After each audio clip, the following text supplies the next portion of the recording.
Metta is loving kindness. How do you practice loving kindness? How do you bring metta into every moment? Do you notice when there's no metta flowing? Are you aware when your mind is caught up in wanting this, not wanting that? Thoughts of dislike, thoughts of infatuation with a person or a situation. Wanting someone to be different than they are. Do you notice those moments?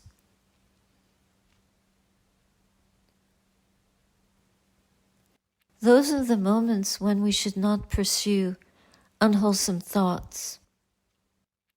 Because suffering begins with thinking. It doesn't begin with someone else. It always begins with our own conceiving of other beings or ourselves as something that we like or don't like, or varying degrees of like and dislike.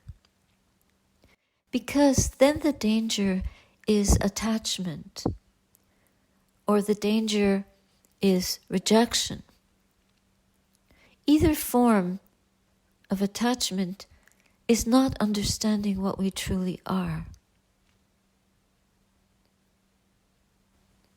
So there isn't the cultivation of metta. Metta arises when we cultivate. So we think of this practice as every day, every night practice. When we're cooking, putting on our shoes, driving a car, watching the builders, washing the face, falling asleep, waking up in the morning, rushing here and there.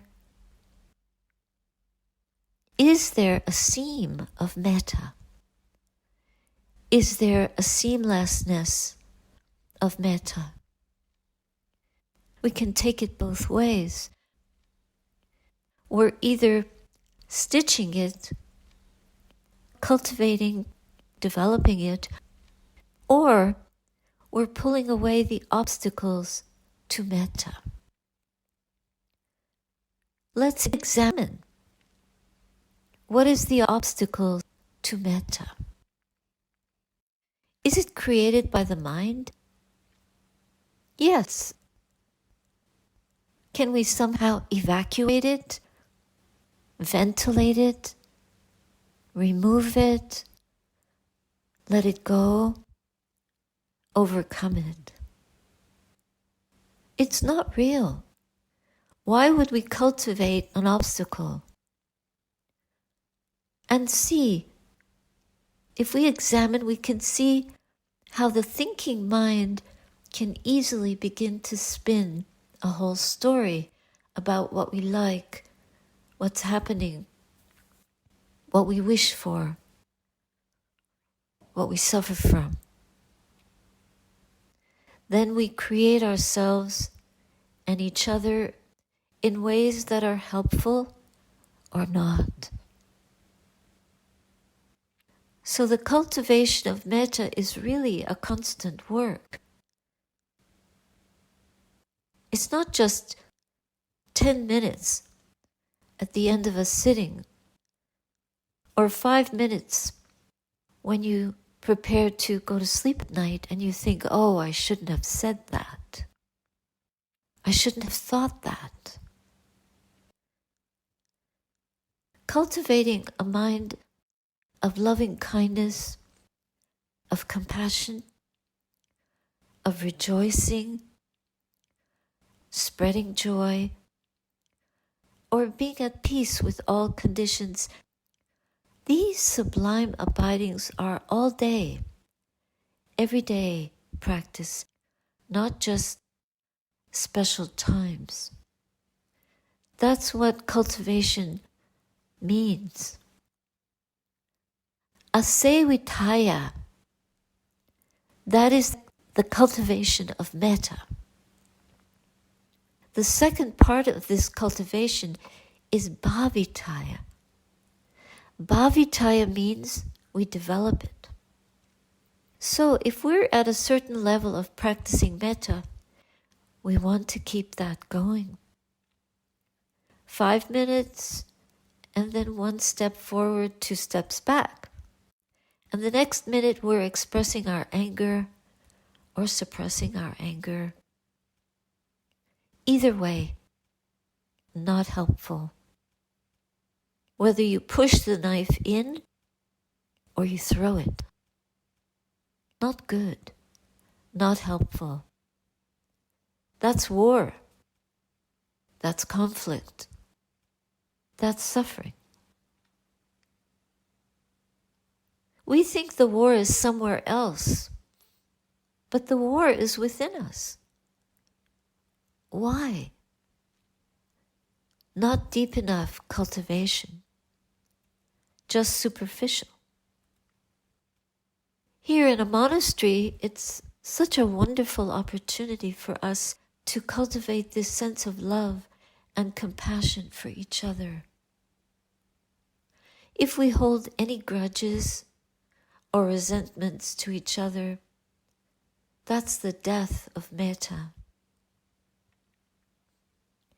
That's like the grass that's growing brown because there's a drought. It's like the leaves falling off the trees. When there's a drought, there's death. When there's cultivation, we bring metta to life. We plant it, we water it, we nurture it. Let us not be in the winter of our discontent. So yeah, we can't always be perfect, but at least the heart brings its own perfection through for a moment, for a few moments, for longer and longer moments. Because what is carried within is already whole. It's already beyond compare. We carry that. That flame is within us. We just need to embody it more and more. Metta is our means to that heart-opening liberation. It's not in someone else. It's not somewhere else. It's not in India or Mount Kailash or a special pilgrimage place where we long to go. It's right here and now in our 2 feet with our own body-mind to enact, to embody, to cultivate and develop this quality. Bahuli Kataya is consistent, constant practice. A lot. How many moments in an hour do we have that kind of boundless, unbounded sense of love and appreciation for our life and for each other? For the world, no matter what it is. It's just a ground for beings to practice and to cultivate good. But of course, everywhere you look, this is not going on. There's the opportunity to cultivate. But also there is so much compassion in this world. For all the strife, for all the murder, For all the horror that we hear about or that we experience, there is also so much goodness. So many beings are struggling to help others, to bring forth awareness, blessing, whatever you call it.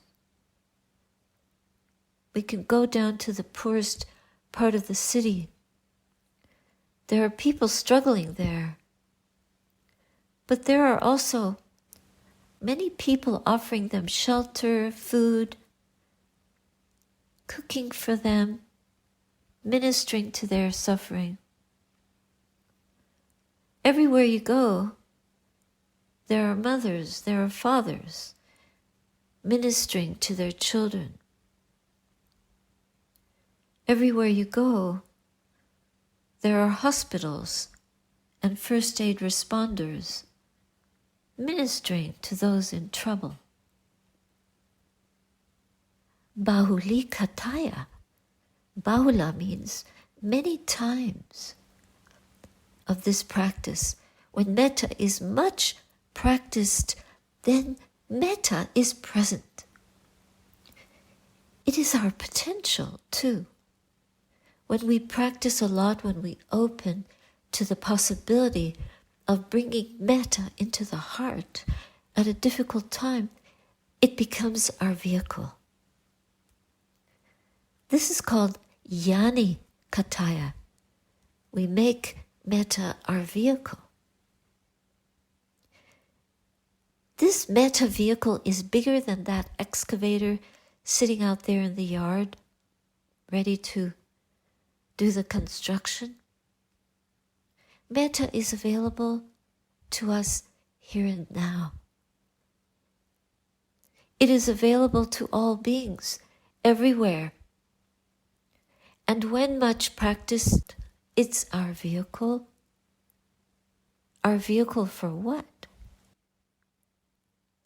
Our vehicle for nibbana, actually. Without metta, we are lost. This quality of loving kindness exists in every skillful state of mind. We need not doubt that. If there is a skillful mind state, it's riding on the wheels of metta, on the magic carpet of metta. Love and compassion, for sure.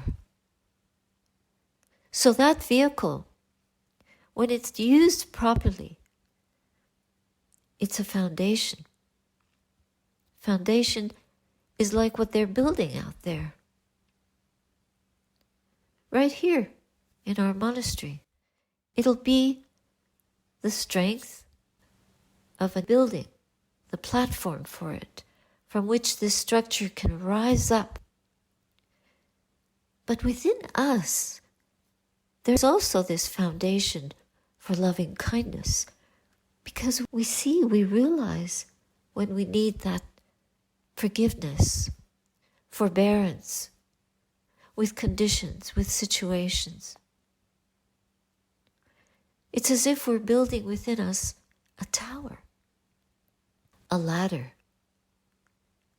an ascent to the highest that we can be as human beings. And metta is the foundation. We are developing it, we're practicing it, we're raising it up from the ground of our being.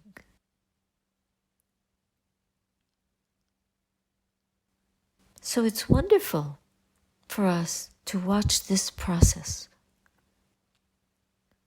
Look how carefully even the owner of this company that's building, working with his employees,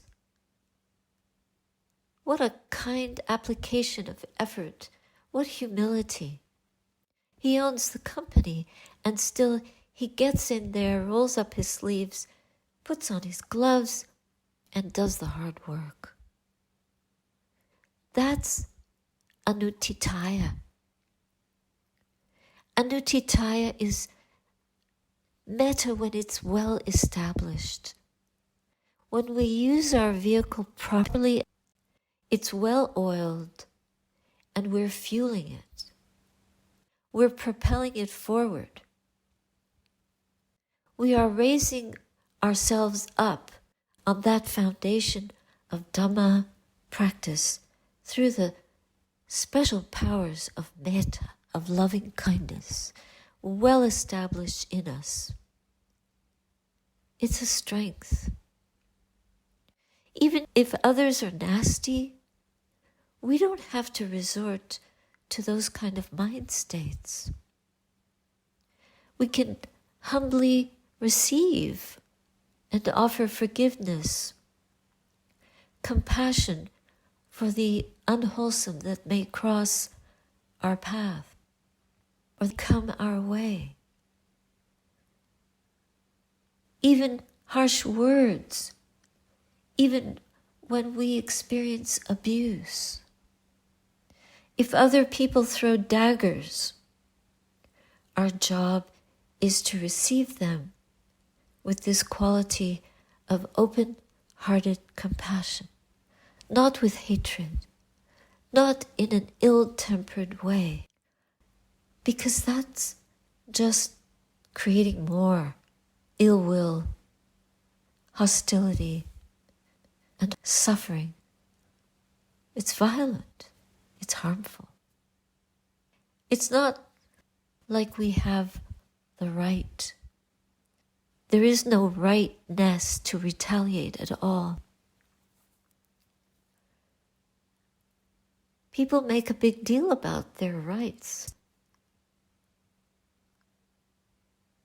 But it's very difficult to practice in the face of cruelty or abuse, to practice kindness and forgiveness, at least a stillness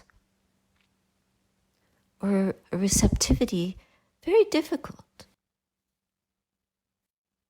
But when metta is a tower, when metta is deeply established, then the heart will not resort to hatred. It will not resort to harmful thoughts. It will be able to remain peaceful, tolerant, forgiving. Then there is that possibility. We need to recognize that possibility.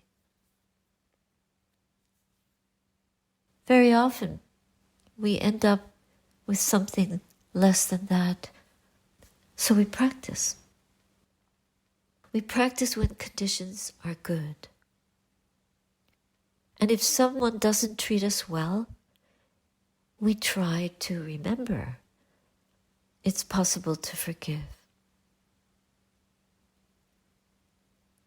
And at least not to lose our sense of civility, humility, and kindness to them. That becomes unbearable to the hostile being, to the attacker. When someone attacks and the person being attacked is kind in return, they can't bear it.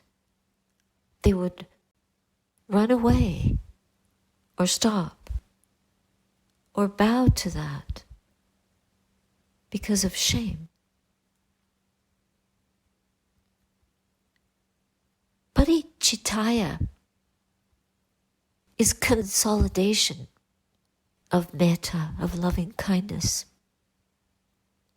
When we consolidate this loving feeling, regardless of what conditions we are faced with, we strengthen that quality of loving kindness within us, and we can bring it back, we can bring it forward more and more.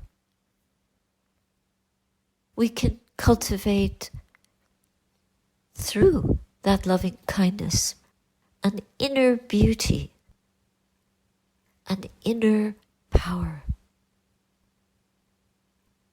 It's truly very powerful. and it's all encompassing.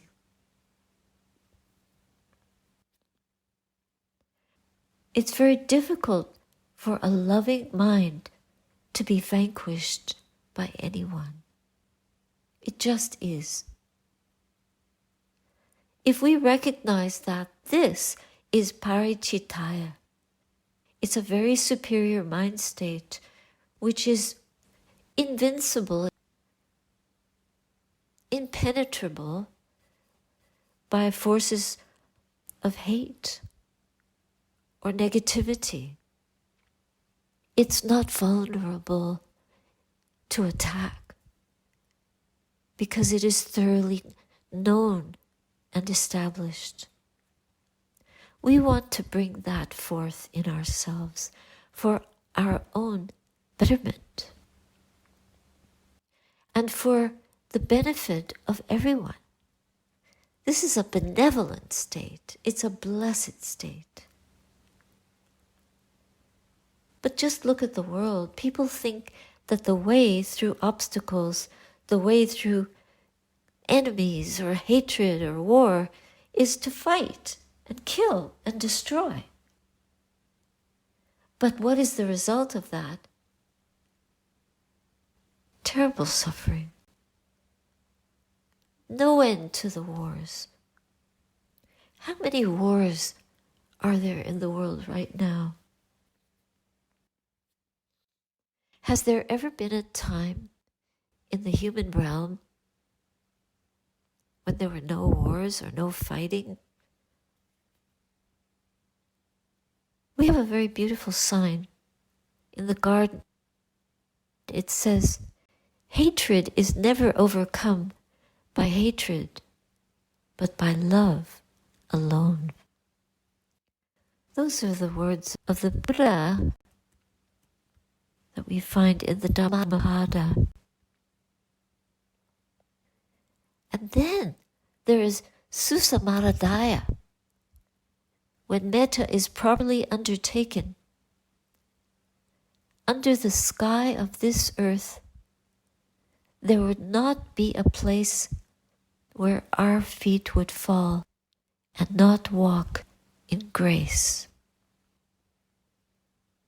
That is the power of metta, of loving kindness.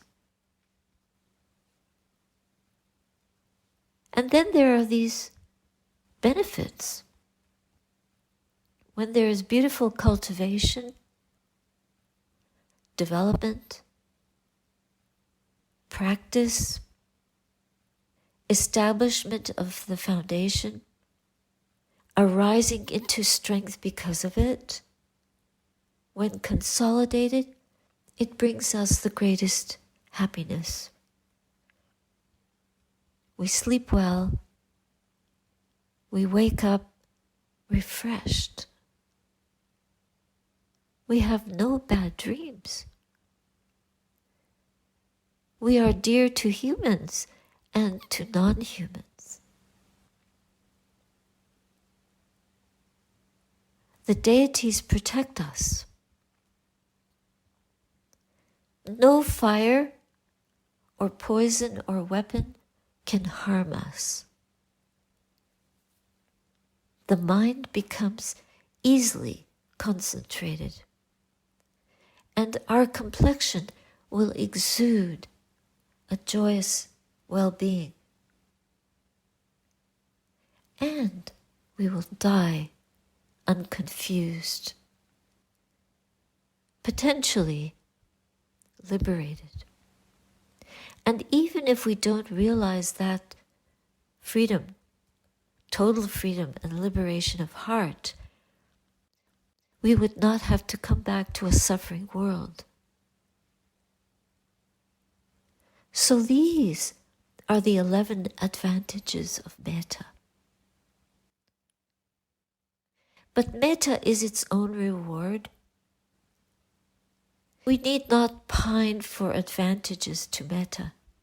We just receive the gift of that loving kindness alone, sufficient unto itself. The Buddha called this quality of metta, or loving kindness, the deliverance of the heart through universal love. Unconditional love is for us freedom, freedom from suffering, and it is already within us. We just have to come to know that. If we look for this universal love outside of ourselves, we are not likely to find it.